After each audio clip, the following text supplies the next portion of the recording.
যদি আমরা কোনো কিছুর দিকে কেবল আল্লাহর প্রশংসার নাম না নিয়ে তার বাহ্যিক রূপ ও তার উপকারিতার দিকে মনোযোগ দিয়ে দেখি, তাহলে আমরা সেই জিনিসটির ক্ষতি করতে পারি।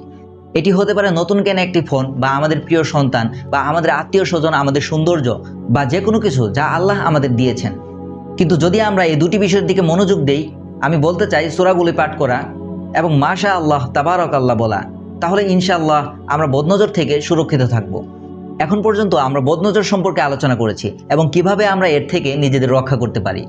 কিন্তু আপনি কি জানেন বর্তমানে বদনজরের সবচেয়ে বড় কারণ কি? অবশ্যই উত্তর হলো সামাজিক যোগাযোগ মাধ্যম এবং আমরা যে প্রতিভা শেয়ার করি। রাসূল সাল্লাল্লাহু আলাইহি ওয়াসাল্লাম বলেছেন, কোনো কিছুর দিকে প্রশংসার দৃষ্টিতে তাকানোর সময় শয়তান এবং মানুষের হিংসা সেখানে উপস্থিত থাকার জন্য প্রস্তুত থাকে। আমরা যে জীবনযাপন করছি, আমরা যা কিছু অভিজ্ঞতা অর্জন করছি, তা কারো স্বপ্ন হতে পারে। আমরা কখনোই তা জানতে পারবো না।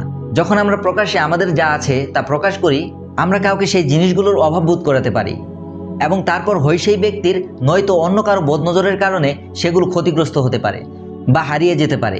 সম্ভবত আমরা এই পরিস্থিতির অভিজ্ঞতা কয়েকবার পেয়েছি অতীতে, কিন্তু তা বুঝতে পারিনি। এ বিষয়ে আমি দুটি চূড়ান্ত সমাধান দিতে চাই।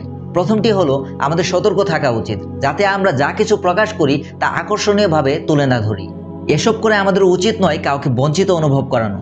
এবং দ্বিতীয় বিষয়টি হলো, কোনো কারণে যদি আমাদের কাছে যা আছে তা প্রকাশের সিদ্ধান্ত নেই, আমাদের সবাইকে মনে করিয়ে দেওয়া উচিত এটি আসলে আল্লাহর পক্ষ থেকে, আমাদের নিজেদের পক্ষ থেকে নয়, এবং বলা উচিত আলহামদুলিল্লাহ। অন্য কথায় এ বলে যে এটি আমার থেকে নয়, এটি আল্লাহর দেয়া একটি নিয়ামত।